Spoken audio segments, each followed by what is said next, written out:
آئیے اللہ کے رسول علیہ السلام کی زندگی کے کچھ گوشے میں آپ کے سامنے پیش کروں تاکہ آپ کو ظالم کے سامنے کس طریقے سے ڈٹ کر کھڑے ہونے کا شعور اسلام نے دیا ہے، اس کے حوالے سے ہمارے اندر ایک حوصلہ پیدا ہو، ایک جذبہ پیدا ہو۔ یاد رکھنا، روٹی تو کتوں کو بھی مل جاتی ہے، روٹی کا ٹکڑا تو کتوں کو بھی مل جاتا ہے۔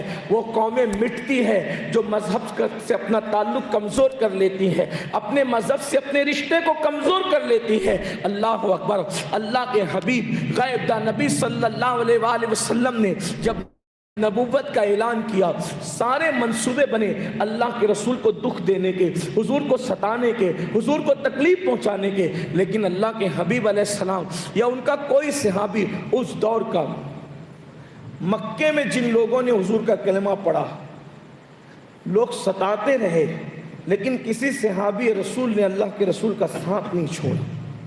آپ دیکھیں مکہ المکرمہ میں جب میرے آقا نے نبوت کا اعلان کیا، پتھر مارے جاتے، اللہ کے رسول پہ پتھر برسائے جاتے۔ مجھے لگتا ہے کہ آج دنیا میں کوئی مذہبی رہنما ایسا نہیں ہے جو پتھروں کے سائے میں زندگی گزار رہا ہے۔ اتنی بڑی ذات جس کے لیے اللہ نے کائنات بنائی، اتنی بڑی شخصیت جس کو مقام محبوبیت عطا کیا گیا، اتنی بڑی ہستی جس پر قرآن نازل کیا گیا، اتنی محبوب ترین ہستی جس کی زیارت کے لیے جبریل امین جیسی ہستی مشتاق نظر آتی ہو اور ان کے بغیر ان کو بھی چین نہ آتا ہو، خدا جس کی رضا چاہتا ہو، خدا جس کی خوشی چاہتا ہو، خدا جس کی رضا کے لیے اپنا قانون بدل دیتا ہو، آپ اندازہ کریں اس ہستی کی شان کا عالم کیا ہے۔ لیکن اللہ اکبر، ان پر پتھر برس رہے، انہیں پتھر مارا جا رہا، کبھی ان کا سر زخمی کر دیا جاتا ہے، کبھی ان کے کپڑے، ان کے لباس مبارک کے ساتھ بدتمیزی کی جاتی، حتیٰ کہ جب وہ اپنے گھر میں جاتے تو ان کے گھر پہ پتھر برسائے جاتے۔ اب کے معاملے میں کسی کے ساتھ سمجھوتا کرتے ہیں، بلکہ مکے کے منکرین اسلام ایک اسکیم لے کر کے آتے ہیں کہ 1 سال تک آپ ہمارے خدا کی عبادت کریں اور 1 سال تک ہم آپ کے خدا کی عبادت کریں۔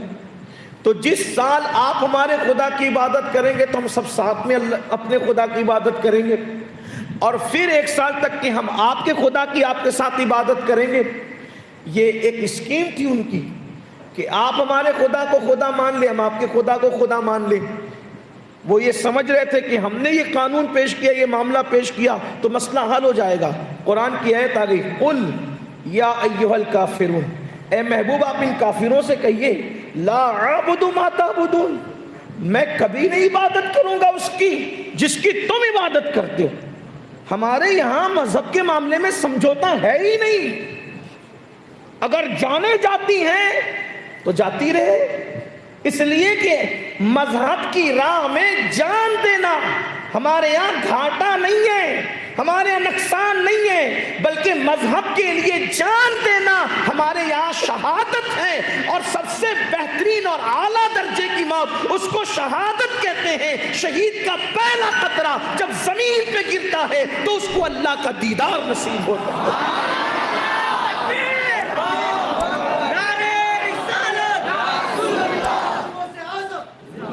جب سب لوگ جنت میں چلے جائیں گے، اولیاء جنت میں، صحابہ جنت میں، انبیاء جنت میں، سب جنت میں چلے جائیں گے۔ اور جنت کیا چیز ہے؟ جنت کی نعمتیں بڑی عظیم ہیں۔ تو جب سب جنت میں جائیں گے تو اللہ فرمائے گا، کیا کسی کو دنیا میں جانے کی تمنا ہے؟ کیا کسی کو دنیا میں جانے کی تمنا ہے؟ اب جنت اور دنیا کوئی تقابل ہی نہیں۔ یہاں کھاؤ تو بدہضمی ہو سکتی ہے، وہاں کھائے تو کوئی بدہضمی نہیں، جتنا بھی کھاؤ گے خوشبودار پسینہ بن کے نکل جائے گا۔ یہاں 2 کپڑے پہن رکھے ہیں میں نے، ایک پہنا ہے اوپر ایک نیچے، لیکن میرے نیچے کا کپڑا اوپر سے نظر نہیں آتا۔ لیکن جنت میں ایک جنتی کے بدن پر 70 لباس موجود ہوں گے، اور اوپر کا لباس بھی نظر آئے گا، اس کے نیچے کا نظر بھی آئے گا، اس کے نیچے کا نظر بھی آئے گا، حتیٰ کہ جو 70واں لباس سب سے نیچے ہوگا وہ بھی ویسے ہی نظر آئے گا جیسے اوپر والا نظر آئے گا۔ یہ کوئی کہانی قصہ نہیں، یہ حقائق ہے۔ جنت میں جو چاہیں گے وہ ملے گا۔ جنت میں اللہ کا دیدار ہوگا، رسول اللہ کا دیدار ہوگا، اولیاء کا دیدار ہوگا، ہمارے جو جنتی رشتہ دار ہیں ان سے ہماری ملاقاتیں ہوگی، اور جنت میں ہمیشہ رہنا، وہاں کوئی دکھ نہیں، وہاں کوئی ٹینشن نہیں، وہاں کوئی بلا نہیں، کوئی تکلیف نہیں، عبادت بھی نہیں، وہاں بڑھاپا بھی نہیں، وہاں بچپنا بھی نہیں، کڑیل جوانی وہاں ہوگی، بہت مزے ہوں گے وہاں۔ قرآن کہتا ہے اِلَّا قِيلًا سَلَامًا سَلَامًا، وہاں صرف سلامتی سلامتی ہوگی۔ وہاں جنت میں نہریں ہیں، جنت کے باغات ہیں، جنت کے پھل ہیں، بڑی عظیم ہے جنت۔ ایسی نعمتیں ہیں کہ نہ کسی نے اس کو مکمل طور پہ سنا ہے، نہ کوئی اس کو کسی نے دیکھا، ایسی نعمتوں کا تصور کسی کے دماغ میں بھی نہیں آیا۔ ایسی نعمتیں ہیں، ایسی نعمت کی جگہ اللہ فرمائے گا کسی کو دنیا میں جانا ہے؟ کوئی نہیں کہے گا ہمیں نہیں جانا، لیکن شہید لوگ کہیں گے ہمیں جانا ہے۔ جو شہید ہوں گے وہ کہیں گے ہمیں جانا ہے۔ تم کیوں جانا چاہتے ہو؟ کام مرتے وقت، شہادت کے وقت جو مزہ آیا تھا وہ مزہ تیری جنت میں بھی نہیں آتا، وہ مزہ جنت میں بھی نہیں آتا۔ تو کہا وہاں کیا مزہ تھا؟ تو کہا کہ جب پہلا قطرہ زمین پہ گر رہا تھا تو خدا کا دیدار ہوگا۔ تو سب سے بہترین موت شہادت ہے جو اللہ کی راہ میں آتی ہے۔ شہید کو پہلا قطرہ زمین پہ گرتا ہے، سب گناہ معاف ہو جاتے ہیں اور اس کو خدا کا دیدار نصیب ہوتا ہے۔